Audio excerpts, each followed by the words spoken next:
If you're really frustrated or sad or worried or depressed, or you think something horrible's happened. First thing I love about this is this idea that if you're ever feeling stressed, worried, sad, whatever, we're all humans. I love that idea and realizing that we do not need to feel bad for feeling feelings. Feelings are absolutely normal. My favorite question to ask myself is, what else could this mean?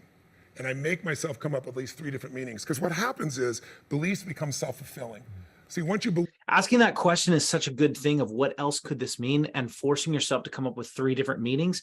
And the reason why is because we fill in the gaps when we are lacking information. So if we don't have all of the information, we try to fill in the gaps to say, well, what does this mean? Not in a way that's intentional, like Tony's talking about. I'm talking about being in that place where we say, well, I know what this means. This person didn't call me, and it means that they're upset with me.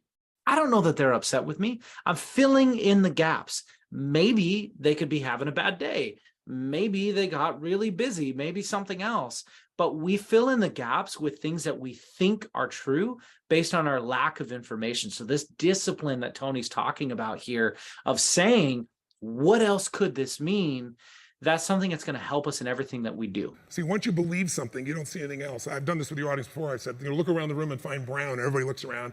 And I say, now with your eyes closed, tell me if you saw that was red. And nobody sees much red. And I say, open your eyes, look for red. And they find more red. Why do you find more red? Because you get what you look for. Your beliefs condition you to find. And then I say, I love that idea, looking at that. That activity is a great activity.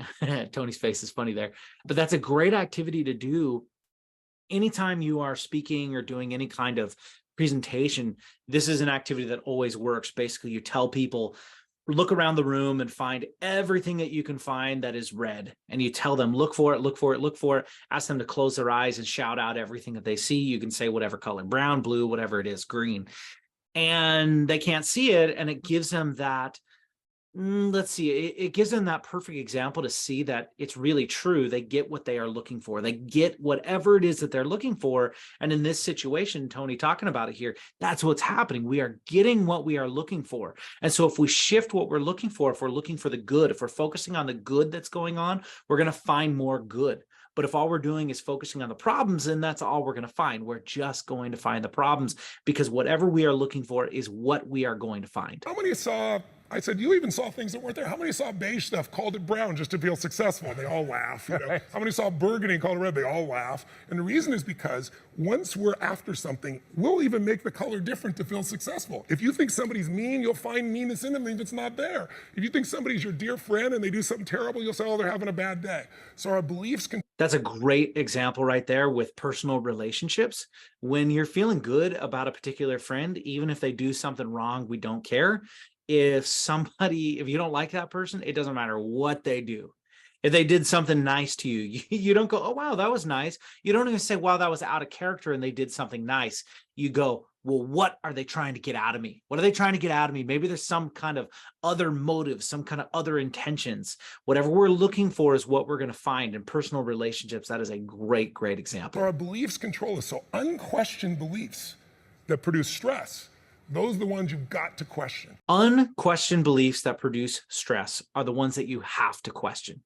So think about that whenever you have something that is a direct response stress. Something happens and you are responding, and now you are in a place of stress. That is something that you need to question and say, is this even real?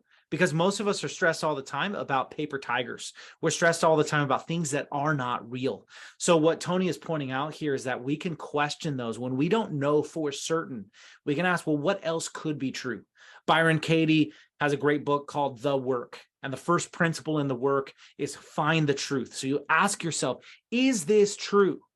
And you might even say that first question, you might go, well, is this true? And you might say, well, yeah, I think this is true because this, and this. The second question is it really true? And what that means is, do I know that this is the truth? Do I absolutely know that this is truth, that it can't be some other thing? Do I actually know?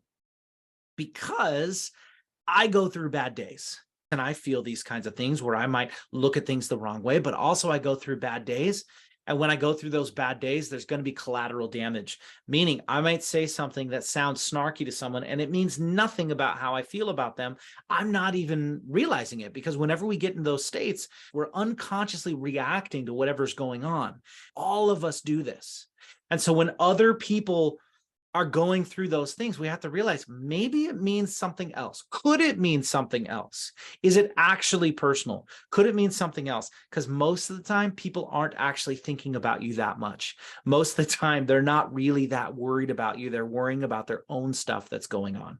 Anyway, I hope that you enjoyed this video from Tony Robbins. I believe this was a clip from Dr. Oz. This was on Tony Robbins' official YouTube channel. So if you want to check that out, I'm going to put the links down below. If you have a personal development video or short, a success video or short, or any kind of inspirational short that you would like me to break down and discuss, please send it over to me. I would love to take a look at it, react to it, respond to it, and put it up here on this YouTube channel. Thank you so much for watching. This is Jake Ballentine with Mountaintop Motivation, and I will see you at the top.